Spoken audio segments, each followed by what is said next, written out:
Good evening and welcome to Eswatini TV News at 8. I'm Lindo Masugu. Standing with me tonight is Manzini. Here are your headlines.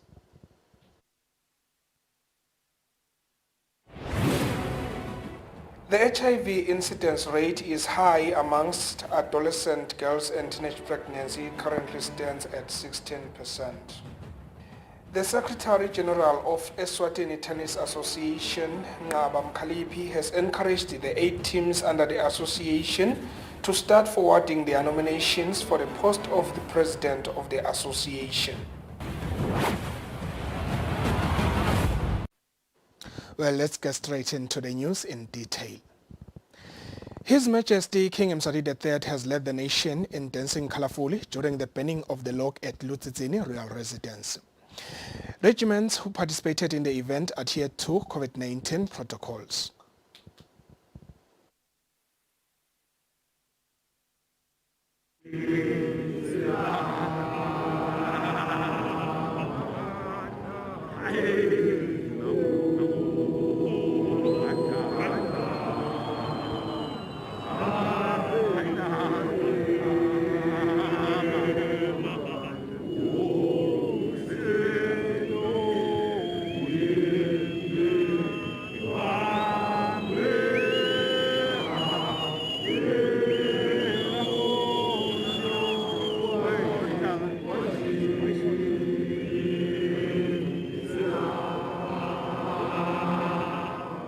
The Eswatini royal residence, Ketlebaya, played host to another spectacular event, which was the burning of the log. This is a significant aspect of the Incwala ceremony that comes after the main Incwala Day, which was held on Wednesday. His Majesty King Eswatini III led the nation in colorful song and dance that took place inside the Ketlebaya. His Majesty was joined by Emakhosikati, their Royal Highnesses Banfa Benkosi, the Prime Minister, and regiments who came out in large numbers to participate in the burning of the log. Today's session featured Imikupo songs only, as singing Incwala songs after the main Incwala Day is strictly prohibited. Some religious leaders who are under the Bokololo regiment participated in the traditional event.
The spotlight is now on warriors who are expected to start weeding royal fields. This is set to take place next week. Following that, they will enjoy a much-deserved Christmas break on Saturday. The weeding of the royal fields will finally commence on Monday at Esihlabeni Royal Field. His Majesty the King issued instructions through Indvuna Qomentanyeni Makakula. On the news, I am Sandile Makanya reporting from Eswatini Royal Residence. The incidence rate is high amongst adolescent girls and teenage pregnancy currently stands at 16%. This has been said by the adolescent sexual reproductive health focal person, Zandile Masangane.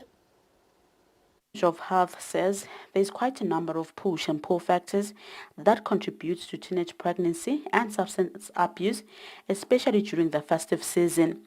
Sexual reproductive health focal person at the Ministry of Health, Zandile Masangane, says HIV incidence rate continues to be high among adolescent girls as it is currently at 3.8% against 0.8% for adolescent boys.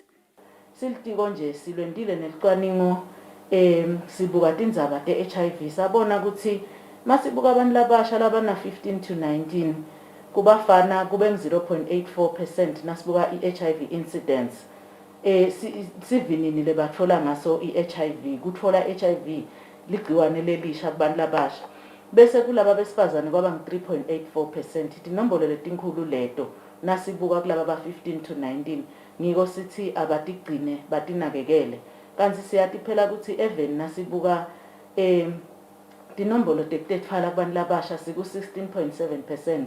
Inombolo lesetulu leyo lesho ukuthi uma ngabe bomake bahledi bede emtholampilo batetfele kusho silaba ngu-17 babo nangabe bang-100 bantu labasha sithi ke kumuntu lomusha phepha muntu lomusha tinakekele. Zandile further encouraged the youth to seek sexual reproductive health services at local care centers as they are now improved to youth-friendly facilities. Reporting for Eswatini TV News, I am Samkal Suekoza with Sontom Langeni, Babane. An unknown man was allegedly stabbed to death in one of the drinking sprees at Mpuleni, Kwaluseni, following an alleged argument over alcohol beverages. The incident took place this morning. A night of fun and drinking ended in tears in one of the major drinking sprees and sports at Mpuleni area Kwaluseni when a male estimated to be in his 30s was allegedly murdered to death. It is suspected that alcohol was the cause of his alleged murder. Mpuleni Community Police Jabulani Dlamini confirms the incident. He says that took place in the early hours of this morning.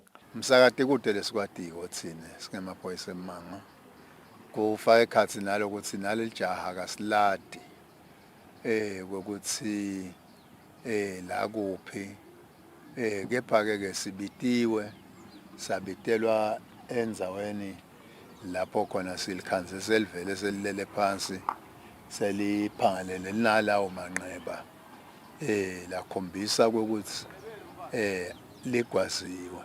Dlamini says the deceased is not known in the area. They are still conducting investigations about who he is. On another note, he says they have strengthened their working system this festive season where they have partnered with the Royal Eswatini Police Service from the Eswatini area in combating crime. Silungiselele kona kuphephisa sona sive lempahla. Silungise sinawo emaphoyisa embube emaphoyisa ayasesigodweni lapho khona sivele siphume umkhankaso wekwelusa impahla umkhankaso wekuphephisa sona sive eve. The Chief Police Information and Communications Officer Superintendent Pindile Vilagati confirmed the alleged murder, which is still under police investigation. I am Kian Msibi for Eswatini TV News, Mpuleni. In a bid to curb abuse in the country, the Eswatini Action Group Against Abuse toll-free numbers will be available for people who might want to report abuse. SWACA Director Nonhlanhla Dlamini says parents are encouraged to ensure that their children, especially girls, are safe from abuse. Following the rise in cases of abuse during the festive season, the Eswatini Action Group Against Abuse SWACA encourages Amaswati to ensure that they do not abuse one another during this time. SWACA Director Nonhlanhla Dlamini appeals to parents to ensure that their children, especially the girls, are safe from any form of abuse. Umnyaka wa 2021 awukabi ngumnyaka lomuhle eMaswatini namhlaba wonke. Kungako nje siyadicelela singunge emathemba ukuthi kwangathi eMaswati bekangaphathana kahle kube bede kuhlukubeteka even la kaNgwane. Siyathi ukuthi kunetivakashi letikhona letizivakashele emakhaya besingacela nje ukuthi batali baqaphelele ngaso sonke isikhathi kubona ukuthi bantwana baphephile ekuhlukubetekeni nekwekuthi uma ngabe kwendeka babika kuhlukubeta lokuside sibakholwe. Emahhovisi ethu ke lamanyenti atabe avaliwe ngaleti khathi temaholide kodwa ke lihhovisi lelikhulu lelisenhloko office kaManzini litabe livuliwe litawuvalwa nje ngalamalanga emaholide kuphela lamanye amalanga litabe livuliwe. Kanike lokunye futhi Maswati tinombolo tefu temhlaba mkhosi 951 titawube titfolakala ngisho nangawo lama holiday lokufaka ekhathi kona kuthumela umlayeto wa SMS ku 8500 singakhuthata nje eMaswati ukuthi aqhubeke atisebenzise lezi nombolo aphinze futhi awusebenzise nemhlaba mkhosi wemaphoyisa long 999. Dlamini says SWACA's toll-free numbers will be available. People can call or use the emergency toll-free number, which is 999, to report any form of abuse. For Eswatini TV News, Sondomlangeni, Babane. The Manzini municipality has on Friday gifted 120 elderly people with food for Christmas. The mayor of the town, Quintin Els, say elderly people are pertinent when it comes to paying rates. The event was held at the municipality offices in Manzini. The word of the Lord says, whoever is generous to the needy lends to the Lord, and he will repay him for his deed. Living upon this word is the Municipality Council of Manzini, as for the first time they donated Christmas food hampers for the elderly people. Mayor of the council, Quintin Els, says, giving back to the community is their mission. Christmas isikhathi sekuphana labanye babo abanabani sathi nabo ngosama sibabide sibanike lokuthi bakhona kuyopheka bapheke nebatukule emakhaya badle labakudlayo masipala usebenzisana nebagcugcuteli asebenzisane nebahlonishwa kuphindze kube netisebenzi tamasipala letibuke nje inhlala kahle bogogo emawadini sisebenzisane ke nado tonke lenhlangothi leto. The senior citizens representatives thanked the council for the generous gifts.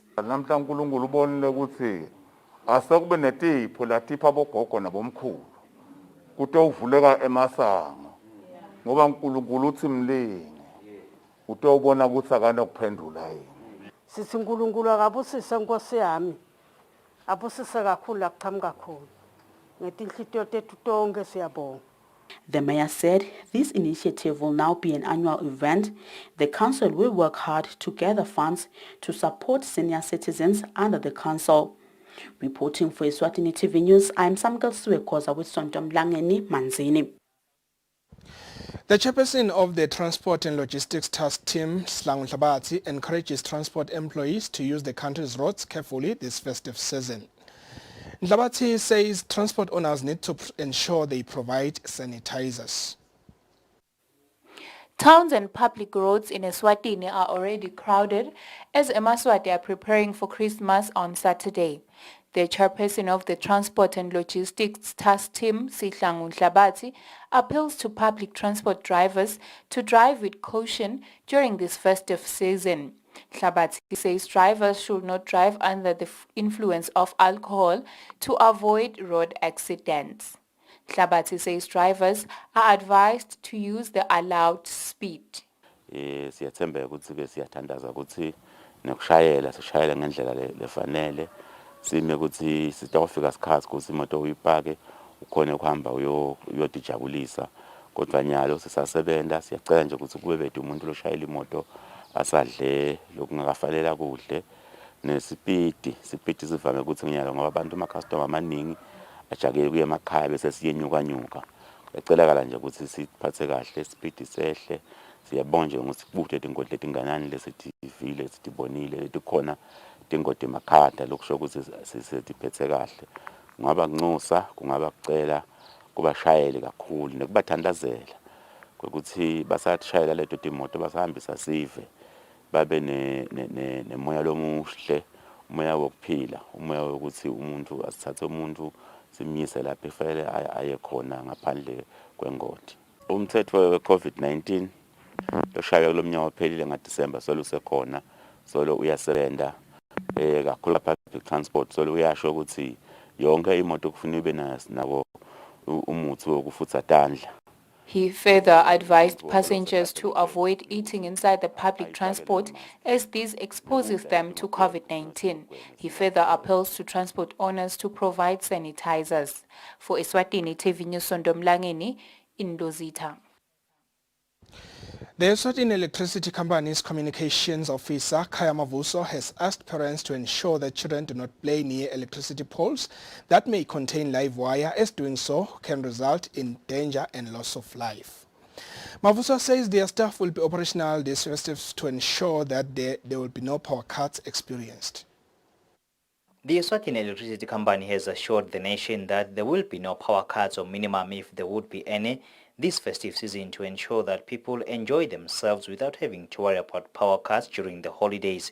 The Eswatini Electricity Company's communications manager Kaya Mavuso, in a telephonic interview, asks parents to ensure that children do not play near poles with live wire.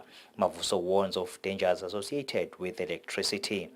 Bantwana bayadlala uxwayisa nje esizweni bekumele ukuthi siyacela nokuthi manje sibukele kulabo bantwana whether badlala ekhathini noma badlala ngaphandle sibaxwayise ukuthi bakhweshe etakhiweni tagesi kulesikhathi lesi sesikhathi sabo mangozi bantwana bayathanda ukugibela esihlahleni bayokha mangoza lapha kanti leso sihlahla sisilingela empalini lagesi nalapho siyacela besizeni ngokuthi bamanye basibambise kulama-celebrations njengoba bengachaza siye sikubona-ke lesinye isikhathi lawo ekukhokhwa khona ihambo ngamafasitelo noma iphungo ngamaplastiki kujongelele kuletinye indlu lapho kudlalwa khona umusic noma leyo mcimbi nalapho siyaxwayisa-ke bekunene ukuthi asesimane sibuke sisebenzise lokufanele singasebenzisi lokungakafanele ngoba lokungakafanele yiko lokubese kubanga ingoti kulidele ukuthi kube khona abantu laba bese bashiya emhlabeni. Siyafisa ukuthi sizingene eminyakeni ka-2022 lapho siphelele khona kude lo limele. He asks members of the public to utilize the *8888 hash platform to report faults or the toll-free number. He says their staff will be on duty and ready to attend to emergencies. He warns against the vandalism of property, which is costly for the company, and by so doing, putting their lives at risk. For Eswatini TV News, I'm Kian Msibi, Mbabane. Despite the overcrowding that was seen in the country's local towns and roads, the National Commissioner of Police, William Dlamini, has assured the Maswati that police officers will provide security and order when necessary. Dlamini says the police service is ready to stop robberies and break-in crimes this festive season. On the Christmas Eve, many Maswati flooded local towns to get everything that they are going to need on Christmas Day, whilst other people are traveling back home. The National Commissioner of Police, William Dlamini, says police officers will be visible in all corners of the country, working together with community leaders and municipalities. Dlamini says they are ready to fight any form of crime that may arise during this time. Dlamini also encourages the Maswati to live in harmony with one another as cases of gender-based violence increase around this time. Asinathi sibenganeni ungabe soyatsaka awusathathi nokuthi ungubani ngoba ngakhathi sowudlile nabo sidlani batakusunzele kanti futhi nawe nje uyingoti nokuthi utahamba uyenza utagcina ushayisa natimo etimotweni nje sivi uma ungena ngezwatani ufake imask uma kungekho lokho sikubona amaphoyisa sakwendeki lokho licala siyakubopha nathi vele kulesikhathi soKrisimisi sitawuqinisa bekunene emgwaqweni kuthi emgwaqo ke asisho lokuthi kulesikhathi lesivele kuba madima uye wesabe nokubuka ukuthi awu saphela sive senkosi siyacela bekunene ukuthi sisangena nje lapha ekujabuleni sisangena kuKrisimisi nakuNew Year asitigoce la emgwaqweni sihloniphe timpawu temgwaqo singaniki imoto bantwana ungayitsinzi imoto maso unathile udzakile lapho botsa ukhona ishiye le moto ucelele uyishiye shayele bangani bakho bakulandze bakumikise ekhaya. Dlamini also stated that road unworthy vehicles will not be allowed. Dlamini says those who will be on the wrong side of the law will definitely take its course. For Eswatini TV News, Sondomlangeni, Mbabane. Members of the public have asked people, especially those who will be attending events, to adhere to COVID-19 protocols whilst having fun and enjoying themselves this festive season because the pandemic is still spreading faster than before. The news crew talked to members of the public on how and where they will be spending Christmas. The 25th of December is Christmas Day. Mbabane was busy, people going in different ways and destinations. Many people were seen buying groceries of different sorts. The news crew talked to many people to hear what they would be busy with on Christmas Day. Some said they would be at home with families, some at church, some enjoying themselves in different ways. Most of all, they asked everyone to be extra careful of COVID-19, regardless of where they will be. Ngiphekela abantu bami konke lokukhona lengikutsengile lengingakusho njengoba iCovid ikhona amalangeni asiphepheni siwafakeni ama-mask sisanitize sichelelane. Ngakhisimusi ngidabeni ngidiyele esontweni ngiyodumisa uNkulunkulu ngimbonga nje ukuthi usangigcinile ngaze ngambona futhi ikhisimusi walomnyaka ngisho nakuba bekungumnyaka lomadima kakhulu lapho sikhona sibukene nale pandemic ye COVID-19. So-ke ngingabagcugcutela bonke abantu ukuthi baqhubeke batifake imfonyo tabo ukuze bativikele ngoba ngisho noba sewujovile lesifo sisachubeka futhi utheleleka ngisho noba sewujovile. Ngiyawube ngisekhaya enkonzweni ngiyawube ngibhizi nje ngetinto telisonto ngisenkonzweni kepha nje lesingagcugcutele eMaswatini ngiloko ukuthi abagcine yonke imithetho ye-COVID-19 baphephe njengoba siyabona inombolo tiyenyuka kulamalanga sithi nje eMaswatini akatinakekele aphephe mntwana baba. Umnyaka kimi bewukahle bewungekho bad kangako but due to COVID-19 nani bekubi kakhulu but nje mina Christmas okay inkolo yami ayimvumeli ukuthi ngimcelebrate but ngilabe ngihlele ekhaya ngine family kusasa sidahamba siye sabathe njengoba simasabatha bengifisela abantu kona ukuthi bade Christmas lomuhle and iphinde baphephe ku COVID-19. Dabe simnandi nebangani bami because ngeChristmas ilanga lekudalwa kaJesu. Cansi wonke umuntu utabajabulele atendela lokho lakufisile. Umnyaka uphethe kahle. Sasa sidabe semgwaqweni sidabe siba sanitizer sibatshela abaphephe onke malanga. Umnyaka bowuphethe njani nje sesiphethe? Cha umnyaka bongasilo kahle impela nje hawo into betikabe kungako sithe kahle nayetimali sidabe sisebenza nje kusasa. Christmas Day is a day when Jesus Christ was born, an important day for Christians and the Christian religion as a whole. For Eswatini TV News, I'm Kian Msibi with Moses Mkonda, Mbabane. Well, let's have a look at the financial indicators.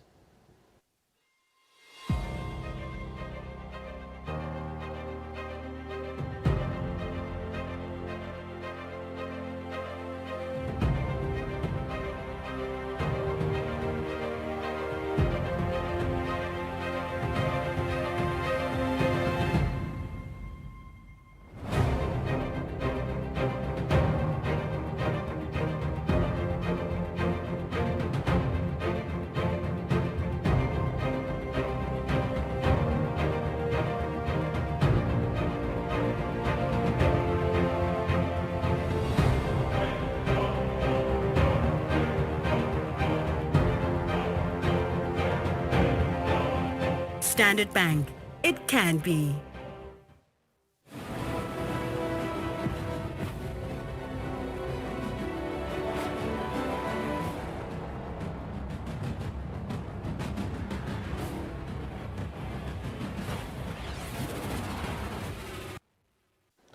In sports news, the Secretary General of the Eswatini Tennis Association, Ngaba Mkhalipi, has encouraged the 8 teams under the association to start forwarding their nominations for the post of the president of the association. Mkhalipi says the deadline for nominations will be on the 12th of January next year, with the election set to be on the 15th. The presidential seat became vacant after former President Maxwell Jele was handed a new post as Chief Executive Officer of Eswatini Commonwealth and Association. When former Tennis Association President Maxwell Jele was handed over a new post as the new Chief Executive Officer of Eswatini Olympic Commonwealth and Games Association, it meant that he had to leave his post as the President of Tennis Association. The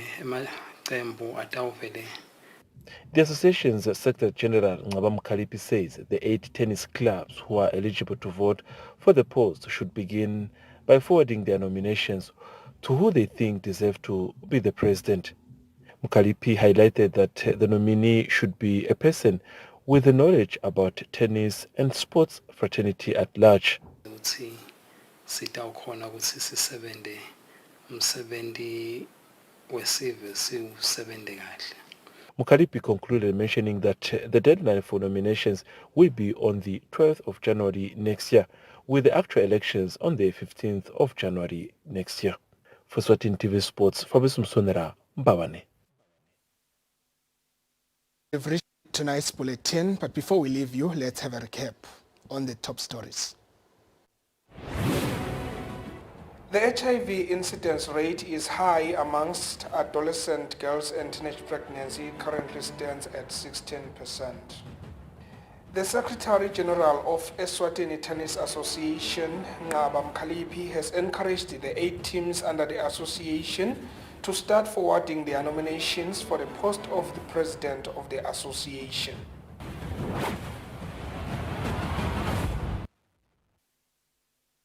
Thank you so much for watching. We wish you a Merry Christmas. Remember to stay safe. Have a good night.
Nziki skim sami, mayingiyabonga kungadisa ngemfundo ebeyingaze ibe yimfihlo kulo munye umuntu.